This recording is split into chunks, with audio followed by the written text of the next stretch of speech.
Bonjour frères et sœurs dans le Seigneur, ici c'est le frère Van de la chaîne Christiana TV. Comment allez-vous? Ici il est 17h aux États-Unis. Je suis en train de rentrer. J'ai voulu faire cette vidéo le matin mais j'ai eu des problèmes techniques. J'espère que je pourrai faire cette vidéo et la conclure avec vous. Et j'espère qu'elle ne sera pas trop longue. Donc je voulais juste revenir sur un petit sujet que le Seigneur a mis dans mon cœur. Je pense que c'était hier. Hier, j'ai pensé à ce sujet. Je me suis dit que pourquoi pas partager cela avec vous. C'est juste donner des précisions sur ce que l'on appelle la sanctification. Quelles sont tes motivations pour toi de vivre une sanctification? Il faut que tu recadres tes sentiments pour toi pour vivre une vie de sanctification en fait. La sanctification, ce n'est pas par rapport à quelqu'un ou bien pour obtenir quelque chose. La sanctification, c'est pour te rapprocher de Dieu. Le mot sanctification, en fait, quand j'ai fait les études bibliques récemment, bon, ça fait ça quelques temps, je travaille sur un sujet, une de mes prédications, et l'auteur disait que, excusez-moi, sanctification, c'est se mettre à part pour Dieu. Et se mettre à part pour Dieu, la façon de se mettre à part pour Dieu, c'est se détacher du péché, se détacher de la vanité de la vie, afin que tu puisses être en harmonie et en accord avec lui. C'est ça, de façon un peu littérale comme ça, un peu, je vais pas dire un peu désordonnée si vous voulez. C'est ça, la sanctification, vraiment de façon simple. C'est quoi la sanctification? Se mettre à part. Maintenant, comment se mettre à part? C'est fuir le péché, fuir tout ce que Dieu définit comme péché, parce que le péché, la définition du péché, ça vient de Dieu. C'est fuir tout ce que Dieu définit comme péché, afin de rechercher l'harmonie, la communion et l'accord avec lui. Donc, c'est un peu ça. Ce que j'aime beaucoup dans cette définition, c'est que la sanctification, comme vous pouvez le comprendre, ce n'est pas par rapport au fait que tu veux obtenir quelque chose sur cette terre. Parce que beaucoup de gens vivent la sanctification en réalité pour obtenir les biens matériels de ce monde. Je me sanctifie parce que je veux me marier, parce que je veux que celui qui me couche soit selon l'homme de ma vie. C'est ça en réalité pour laquelle tu te sanctifies. Voici pourquoi tu ne vis pas dans le vagabondage, parce que tu veux forcer les hommes qui viennent à toi à t'épouser parce que tu veux te marier. En réalité, tu ne le fais pas à cause de Dieu. Tu le fais parce que tu veux trouver l'homme de ta vie, mais la femme de ta vie. Moi par exemple, bon, j'ai pas vraiment, mais j'ai aussi pensé comme ça aussi à un moment donné de ma vie, je pense. Hein. Même si malheureusement pour nous, les hommes, c'est plus compliqué quand même. Bon, en tout cas. Donc ça, c'est par exemple un aspect. Je me sanctifie bien, je ne vis pas dans la fornication. Ça, c'est surtout pour les femmes, parce que je veux que l'homme qui me couche soit l'homme qui va m'épouser. En réalité, tu ne te sanctifies pas par rapport à Dieu, parce que tu veux être en communion avec lui. Tu te sanctifies parce que tu veux obtenir, déjà tu veux obtenir quelque chose sur cette terre, et tu veux que l'homme et tu veux forcer l'homme qui vient de faire la cour à te marier. Tu le forces à te marier parce qu'il va se dire que non, celle-là, si je veux la voir, si je veux la voir dans mon lit, il faut que je l'épouse. Donc, c'est ça. Donc, tu vois que cette sanctification, en réalité, ce n'est pas une sanctification parce que tu veux te rapprocher de Dieu. En fait, l'intérêt, ce n'est pas Dieu. L'intérêt, c'est toi. C'est ton bonheur. C'est ce que tu veux obtenir. Et il y a beaucoup d'exemples comme ça de sanctification. On se sanctifie parce que on veut obtenir quelque chose de particulier. On se sanctifie parce que, voilà, on veut les biens de ce monde, des choses comme ça. Ok? Sinon, on ne se sanctifie pas. Quand on va prier, Dieu ne va pas répondre parce que le péché mène entre moi et Dieu, donc je me sanctifie. Et c'est pour ça que Dieu nous confond beaucoup. Et c'est comme ça que j'ai pensé même à ce sujet, parce que je me suis rendu compte avec le temps que le mariage, par exemple, c'est un exemple, hein. Les païens se marient. Ils font souvent des bons mariages. La richesse, l'argent. Les païens aussi sont riches, les plus riches de ce monde. Ce ne sont pas des chrétiens, ce sont des païens. Pourtant, la Bible dit que toute la terre enferme appartient à Dieu. C'est normalement nous qui devons posséder ces choses-là. Mais les païens les possèdent. L'homme le plus riche du monde, c'est un païen, par exemple. Donc, vous comprenez que si tu biaises ce que tu appelles te sanctifier pour les choses de ce monde, tu seras toujours déçu parce que ceux qui ne se sanctifient pas les obtiennent aussi. Donc pourquoi se sanctifier? Et j'aime bien prendre cet exemple-là, par exemple. Moi, je connais beaucoup de femmes, comme beaucoup d'hommes, qui vivaient dans la débauche sexuelle, mais qui aujourd'hui sont dans des mariages heureux. C'est la vérité, ça existe. C'est vrai que c'est pas tous, mais il y en a, je vous dis. Ils prospèrent dans le mariage même mieux que nous les chrétiens, qui divorçons souvent. Et je me suis assis, je me suis posé beaucoup de questions, je me suis dit que Seigneur, mais donc ça sert à quoi? Qu'est-ce que je peux dire à quelqu'un aujourd'hui pour l'encourager à vivre une sanctification?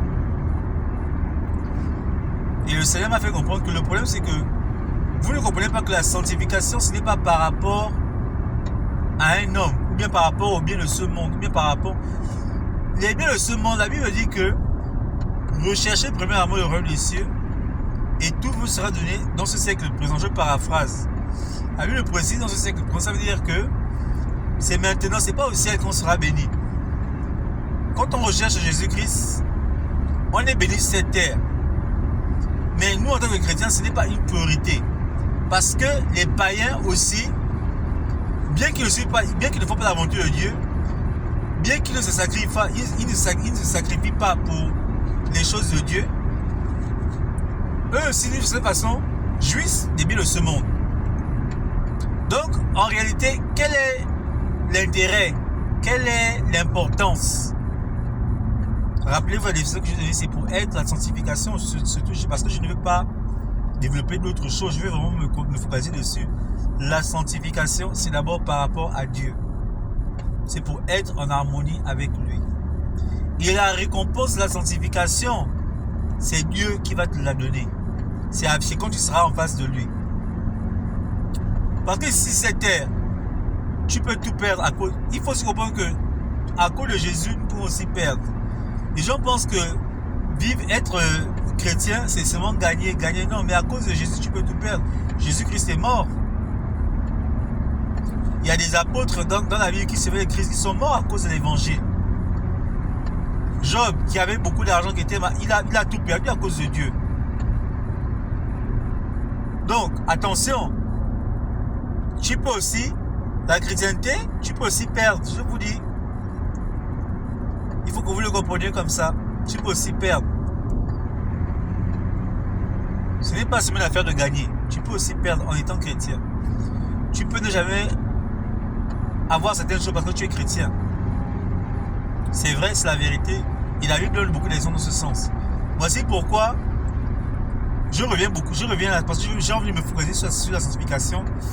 Ne soyez pas surpris de voir que des gens qui vivaient dans la débauche. Moi, je connais une histoire de quelqu'un. Il était avec une fille, avec une femme autant pour moi. La fille le trompait. Et finalement, elle est partie. Lui, il a continué de suivre son Dieu. Mais la fille s'est mariée. Est-ce que Dieu est injuste? Non, Dieu n'est pas injuste. Quand tu vis ta vie de sanctification, quand tu es fidèle à Dieu, parce que Dieu a dit il faut être fidèle, toi tu es fidèle, l'autre abuse de toi, il te trompe. Si tu es fidèle par rapport à l'autre ou bien pour l'autre, tu vas échouer dans ce qu'on appelle la sanctification. Parce que la sanctification en réalité, c'est par rapport à Dieu. Et c'est Dieu qui récompense ça. Et la récompense ne sera pas forcément sur cette terre. Ça peut arriver. Parce que la Bible dit que dans le siècle présent, ça veut dire qu'effectivement, Dieu va te bénir. Mais il peut ne pas te bénir seulement ici. Ou bien la bénédiction ne viendra pas seulement sur cette terre. J'ai beaucoup aimé ce que le pasteur Willy Poitier disait souvent.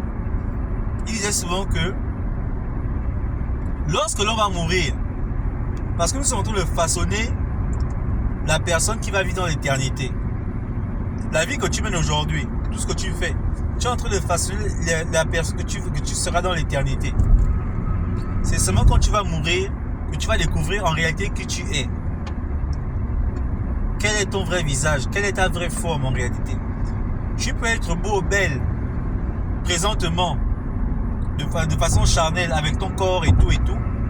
Mais quand tu vas mourir et que tu n'as pas rencontré Jésus dans ta vie, tu vas découvrir quelle est ta réelle apparence.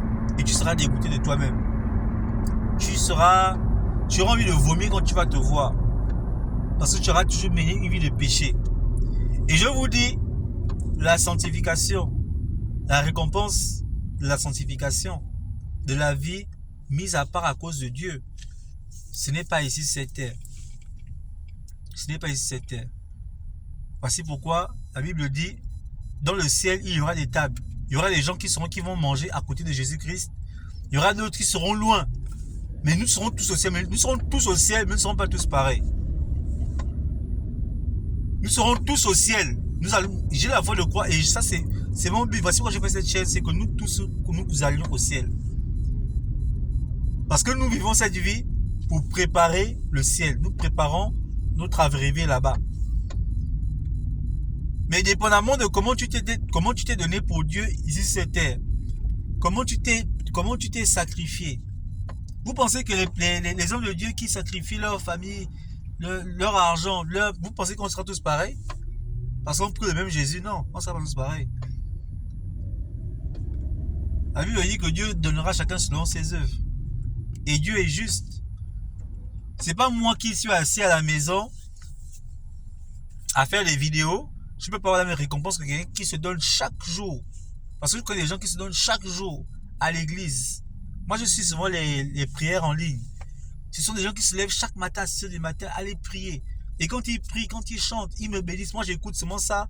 Moi, j'écoute ça en étant assis chez moi tranquille. Je suis béni chez moi. Mais ils ont leur récompense avec Dieu. Et ce n'est pas forcément sur cette terre. Ce n'est pas forcément sur cette terre qu'on verra tout ça.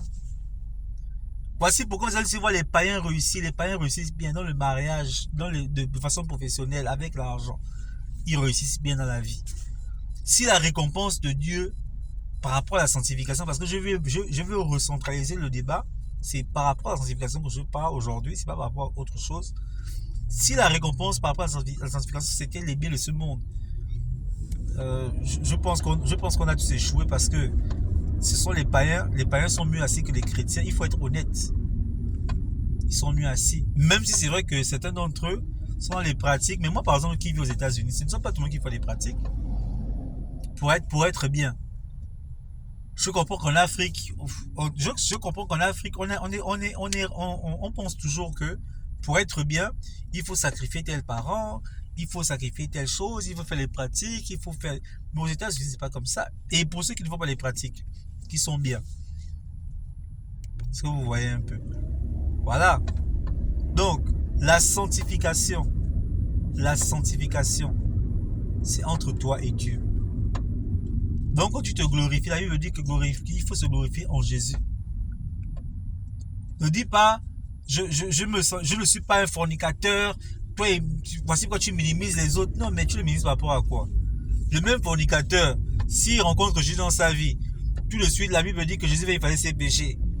Il est considéré au même titre que toi, qui n'a peut-être jamais forniqué. Donc, tu vois que si tu fais cette balance, ou bien cette équation, tu ne gagneras pas. Tu seras perdant. Parce que Dieu ne considère pas ça. En tout cas, ici, c'est pas ici, c'est que tu vas avoir cette récompense. Sanctifie-toi, vis ta vie de sanctification, parce que tu veux voir Jésus. Parce que tu vas être en harmonie avec Dieu. Parce que tu vas être quelqu'un que Dieu peut utiliser cette terre pour faire son œuvre. Voici les motivations de ta sanctification. Ne te cache pas de la sanctification pour atteindre tes objectifs personnels et terrestres. Parce que tu veux te marier. Parce qu'il y a beaucoup de gens, je vous dis, et j'en connais, c'est comme ça, en fait, qui réfléchissent dans leur tête. Moi, en fait, je ne couche pas. Je ne veux pas coucher avec toi parce que j'estime que si tu veux qu'on couche ensemble, il faut m'épouser. Donc, en réalité, ce semble de sanctification, la motivation derrière, en réalité, c'est le mariage. Ça n'a rien à voir avec le motif d'être en harmonie, d'être en accord avec ton Dieu, d'être mis à part pour lui. Et quand tu réfléchis comme ça, je te promets, mon frère, ma soeur, tu vas échouer. Tu vas échouer ou juste tu vas te rendre compte qu'un jour quand Dieu va te briller, tu vas te rendre compte que mais tu t'es senti fait la même si c'était pour ça là. Mais les païens ont ces choses. Les païens ont ces choses. Nous, ce que nous devons aspirer, c'est avoir quelque chose que... En fait, on devrait sentir la différence entre les païens et le chrétien. Ce qui fait que le chrétien peut être pauvre. Il peut être pauvre. Mais il est toujours heureux. Il y a toujours du bonheur dans sa vie. Parce que la source de son bonheur, la source de sa paix, la source de son espérance, c'est de voir Jésus. C'est de voir Jésus. Donc, mon frère, ma soeur, si tu te sanctifies, tu vis une vie, tu es saint, je bénis le Seigneur et je rends grâce à Dieu pour ta vie. Je veux juste te rappeler que ta sanctification, ce n'est pas pour ton mari, ce n'est pas pour ton fiancé, ce n'est pas pour avoir les biens de ce monde, les biens terrestres seulement de ce monde. Ce n'est pas par rapport à une ambition derrière cachée, terrestre seulement, parce qu'il faut que je précise bien, mais que ce soit par rapport à Dieu. Que la première, tu peux mettre, c'est vrai, nous sommes des êtres humains, tu peux avoir toutes ces choses, mais ta première priorité, c'est d'être en accord, en harmonie, d'être mis à part, d'être un instrument que Dieu peut utiliser. Voilà. Et pour ceux qui ne vivent pas la sanctification, ou bien qui se battent avec la sanctification, ne vous découragez pas. Ne vous découragez pas. Persévérez dans l'effort. Si tu es tombé, relève-toi, recommence. Repars. La Bible dit que lève-toi. Il faut que là où tu es tombé, relève-toi. Et aussi une chose que j'aimerais spécifier.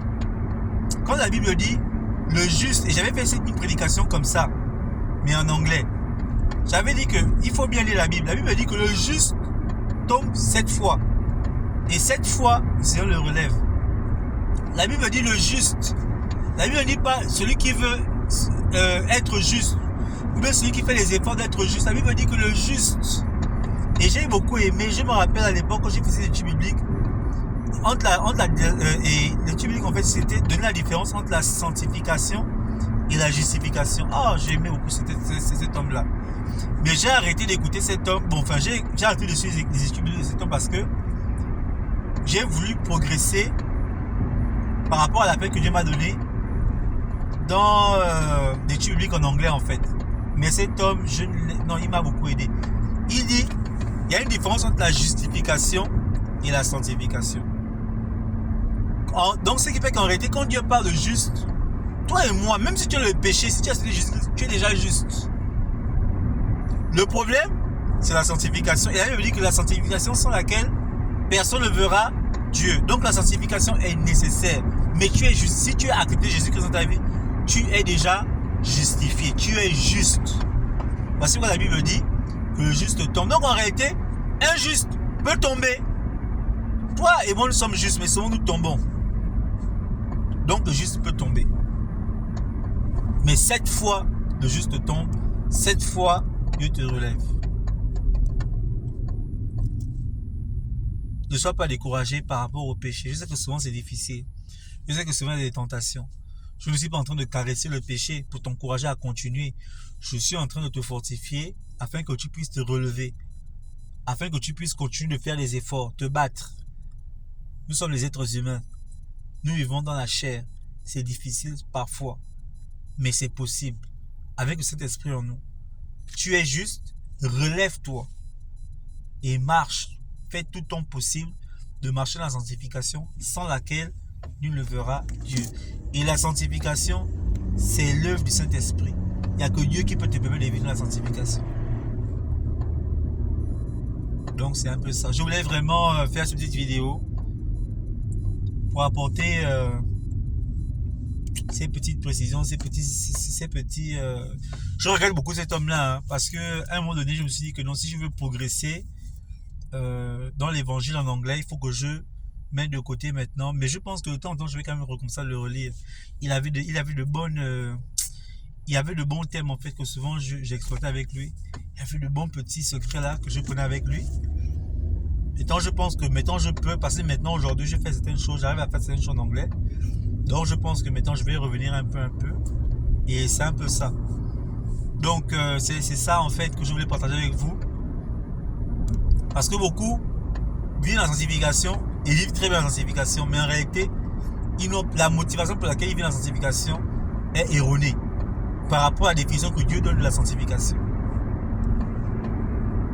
Et si c'est cela, il faut que tu te recadres, il faut que tu te repositionnes en tant que chrétien. Et aussi d'autres qui ne vivent pas la sanctification, et eux ils ont besoin de vivre la sanctification. Parce que nous en tant que chrétiens aujourd'hui, quand je vois ma génération, souvent ça me fait rire de savoir que mais tel, on disait que tel ne devait jamais, parce que celle a été trop bien, telle ou bien telle personne, il faisait ci, faisait ça, mais aujourd'hui on n'est pas surpris, mais moi en tout cas je ne suis pas surpris, mais ce sont des analyses que je fais pour comprendre un peu certaines choses en fait. Je regarde comme ça, je me dis que mais Seigneur, donc finalement on pensait que, mais en réalité ça ne se passe pas comme ça. La vie ne se passe pas comme ça. Moi je connais des gens qui étaient des filles qui étaient vraiment versées dans beaucoup de choses, dans la prostitution, dans la corde, dans le truc, mais qui sont mariés, qui sont heureux, qui sont chrétiens aujourd'hui, qui connaissent le Seigneur. Et je vois aussi des gens qui étaient versés dans les Écritures, dans le Seigneur, et qui aujourd'hui finissent très mal, sont en train de finir très mal leur vie. Et je me pose la question que c'est, mais qu'est-ce qui se passe? Pourquoi tu permets que quelqu'un qui s'est donné à toi depuis qu'il était plus petit, il était plus jeune, puisse tomber, puisse se perdre comme ça, mais quelqu'un même qui était même loin de toi, qui était à la fin finalement, elle revient, même si c'est vrai que souvent il y a des calculs que ces gens-là font, que ces gens-là font. Mais Dieu me réconforte en disant que écoute, c'est parce que nous les hommes, nous sommes tellement focalisés seulement sur les choses de la terre. En fait, c'est ça qui fait en sorte que tous nos calculs soient faussés. Que souvent nous pensons être intelligents, mais en réalité, nous ne réfléchissons pas dans l'esprit. Parce que nous réfléchissons dans la chair seulement, par rapport aux choses terrestres, avec les équations de la terre. Et nous oublions que non, après la terre, après la vie sur la terre, il y a une autre vie qui nous attend. Et c'est là-bas où il y aura la récompense. Mais attendez, posez-vous cette question. Si la vie chrétienne c'était seulement pour cette terre, mais donc ça ne sert à rien que Dieu ait créé le paradis. Vu qu'il va tout nous donner cette terre. Et puis après on meurt. Donc qu'est-ce qui va attendre au ciel? Et la vie dans le ciel, c'est une vie dans l'éternité. C'est-à-dire que ça ne finira jamais. Je préfère dire à Dieu que Seigneur, garde le meilleur pour moi dans l'éternité. Parce que ici là c'est quoi? La terre c'est quoi? Tu vas laisser ces choses-là pendant un temps. Après tu vas partir, tu vas laisser. Donc je préfère jouer ces choses-là dans l'éternité où ça ne finira jamais. Seigneur, garde pour moi le meilleur. Fais cette prière avec moi. Garde pour moi le meilleur dans le ciel. Je veux vivre le meilleur dans le ciel. Les meilleures choses que tu gardes pour moi, garde ça pour moi dans le ciel. Sur la terre, permets-moi seulement de m'épanouir afin que je ne puisse pas manquer. Je puisse venir à mes besoins, aux besoins de ma famille. Parce que c'est important de quand même réussir sa vie, sur cette terre. Ça permet que tu puisses te focaliser sur l'œuvre de Dieu, que tu puisses te dépenser. Vous pensez qu'aujourd'hui, les grandes églises, ça se fait comment et tout? C'est parce que nous donnons notre argent, nous donnons notre énergie. Si nous devions... Moi, quand j'étais étudiant, je travaillais 7 jours sur 7. Je n'avais pas le temps pour moi. Mais à plus forte raison, comment est-ce que je pouvais donner du temps à Dieu? Parce que j'avais des justifications au Seigneur. Tu vois, je travaille depuis le matin. Je travaillais 12 heures. Moi, je travaillais 12 heures, 15 heures, 16 heures. En un jour, je peux travailler 16 heures, 17 heures. Je dois aller à l'école. Je dois manger. Je dois me reposer. Quand tu vis une vie comme ça, même si c'est difficile. Et à l'époque, je me rappelle, c'est comme ça que je suis rentré dans le groupe chrétien Réconciliation où on faisait les prières en ligne parce que Je ne pouvais pas me rendre, me rendre de façon physique à l'église. Donc, et voici pourquoi je disais à Dieu que Seigneur, si tu me bénis, si tu me donnes un bon boulot, moi je vais te servir. C'est comme ça que cette prière est venue dans mon cœur. Que Seigneur, je ne veux pas être béni pour montrer aux gens que je suis béni. Je ne veux pas être béni pour dire aux gens partout, je vis aux États-Unis, je suis tel, tel, tel. Non, je vais être béni pour te rendre gloire, pour être ton serviteur. Ça, ce sont les prières que Dieu écoute et que Dieu aime. Quand il sent que tu as enlevé le toit de l'équation et que tu le mets lui en première place, ça sont les prières que Dieu mange facilement et qu'il exauce aussi facilement. Voici pourquoi Dieu m'a soutenu, parce que c'était vraiment la prière du fond de mon cœur. Seigneur, je vais te servir. Seigneur, je vais te servir. Aujourd'hui, j'ai créé Christ là, par exemple. C'était tout ça. C'était parce que j'avais fait une promesse à Dieu. J'avais dit à Dieu que Seigneur, vraiment, si tu me fais grâce. Parce que j'avais les bonnes raisons. Mais je te promets que si tu me fais grâce, j'ai fini mes études, j'ai un bon boulot, je peux travailler, je peux être un peu à l'aise. Je vais faire mon effort de te servir. Et je pense, à mon humble avis, en tout cas, je fais cet effort tous les jours de, comment dire ça en français, de faire comme j'ai promis à Dieu. Comme j'ai dit à Dieu. C'est un peu ça. Donc, ne vous étonnez pas de voir les païens réussir. Ne vous étonnez pas de voir les chrétiens échouer. Faites attention aux motivations profondes de votre cœur. La sanctification, c'est par rapport à Dieu. Tu te donnes à Dieu. C'est pour Dieu.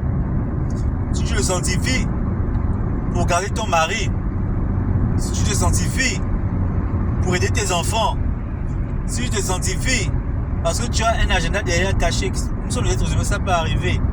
Recadre-toi, mets d'abord Dieu en premier. Tu peux avoir toutes ces choses au fond de toi parce que nous sommes les êtres humains. Mais fais un effort premier de mettre d'abord Dieu. Mets d'abord Dieu. Je me sanctifie à cause de Jésus. Parce que je vais être en harmonie avec lui. Parce que je vais être un instrument qu'il peut utiliser. Parce que je vais être en accord avec lui. Voici pourquoi je me sanctifie. Parce que Dieu est le péché. La Bible dit que Dieu est le péché, mais il aime le pécheur. C'est difficile d'avoir une relation avec quelqu'un quand il est quelque chose. Il veut bien t'approcher, il veut bien être près de toi, mais il est ce que tu fais. C'est difficile. Donc, sanctifie-toi pour ça. Sanctifie-toi parce que tu veux, parce que tu aimes Jésus, parce que tu veux être près de lui. Et si tu ne connais pas comment aimer Jésus, demande à Dieu, Seigneur, je veux apprendre à t'aimer. Je veux apprendre à marcher avec toi. Je ne suis pas un expert. Voici pourquoi j'aime bien le fait qu'aujourd'hui, je ne suis pas un pasteur. Je n'ai aucun titre. J'aime bien ça aujourd'hui parce que ça me permet de vous dire que je suis aussi comme vous. Je n'ai rien de différent de vous. Je suis passé par des choses par lesquelles, par exemple, toi tu passes. Que ce soit dans le péché ou autre. On est pareil.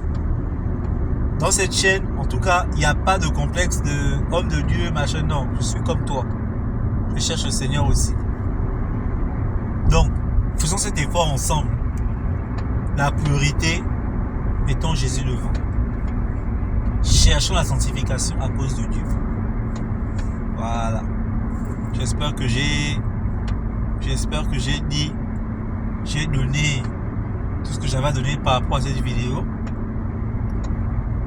J'espère que j'ai été cohérent aussi dans mes propos. Et je finis juste en disant que ne soyez pas frustrés ou étonnés que les païens réussissent. C'est tout à fait normal, ils doivent réussir sur la terre. Mais nous, notre destination, ce n'est pas la terre. Laissez les païens. Notre prière, c'est que les païens connaissent qui est Dieu. C'est ça notre prière. S'ils réussissent cette terre, tant mieux. Si tu vois quelqu'un que tu connaissais depuis jadis, qui était quelqu'un de... Ou bien les gens qui font les calculs là, ils deviennent chrétiens juste parce qu'ils ont bien fait le désordre. Mais ils veulent le temps se reposer. Bénissons le Seigneur pour leur vie. Nous, notre récompense, ce n'est pas cette terre. Quand on rencontrera Jésus, on rencontrera tous Jésus. La fois que nous tous, nous rencontrons Jésus, mais nous ne serons pas tous assis à sa table. Gardez ça en tête. Et être assis à la table de Dieu, ce sera un privilège. Ce sera plus que l'or et l'argent. Il faut comprendre ça comme ça. Essayez d'appréhender les choses de l'esprit. Ne vivez pas seulement de façon terrestre, avec seulement les ambitions et motivations terrestres. Dépassez cela. C'est ça être chrétien. Dépasser cela. Dépasser la vie de cette terre. Notre vie est plus difficile parce que nous avons une double vie. Nous préparons la vie et la vie de cette terre parce que nous devons réussir cette terre et la vie après. Notre vie est très intéressante. La vie d'un chrétien est très intéressante. Donc il faut comprendre ça comme ça. Si tu vois un païen qui a réussi, qui était un bandit avant, ou bien une bandite avant, qui faisait des choses, mais qui est maintenant bien, qui est venu à Jésus juste parce qu'elle voulait obtenir quelque chose de particulier dans l'église, bénis le Seigneur pour sa vie, sois même heureux ou bien content que, mais à la fin, malgré tout le désordre qu'elle a fait ou bien qu'il a fait, il est venu à Jésus, il s'est peut-être marié, il a peut-être une bonne situation. C'est pour ça qu'on prie. C'est pour ça que nous faisons ces choses-là. C'est pour que tout le monde vienne à Jésus. C'est pas pour disqualifier tel. Non, nous sommes qui? Nous ne sommes pas Dieu. C'est à Dieu de juger. Mais sache une chose, ta récompense, pour toi qui t'es accroché, pour toi qui as demandé au Saint-Esprit de t'aider tout le temps, de ne pas tomber, qui a refusé certaines choses, Dieu n'est pas injuste. Et quand le moment viendra, quand tu le rencontreras, il te donnera ce que tu mérites.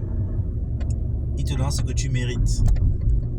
Pour ton dévouement, pour ton sacrifice. Je pense beaucoup à tous ces pasteurs qui donnent vraiment leur vie, leur temps, leur énergie, leur argent. Tous ces hommes de Dieu là vraiment qui font un travail merveilleux. Le Seigneur, au moment opportun, va vous bénir. Pas sur cette terre seulement, mais pas seulement sur cette terre. La vraie bénédiction qui sera dans le ciel vous attend. Et nous devons aussi aspirer à cela. Ok, mon frère et ma soeur, nous devons aussi aspirer à cela, à être bénis comme ça. Donc, je vais vous laisser avec cette vidéo. Et puis, si je trouve que cette vidéo intéressante, je vais la poster. Sinon, je la posterai par le nom de Jésus. Ne vous inquiétez pas, je la posterai. Donc, le Seigneur vous bénisse. Et puis, ciao, bye bye.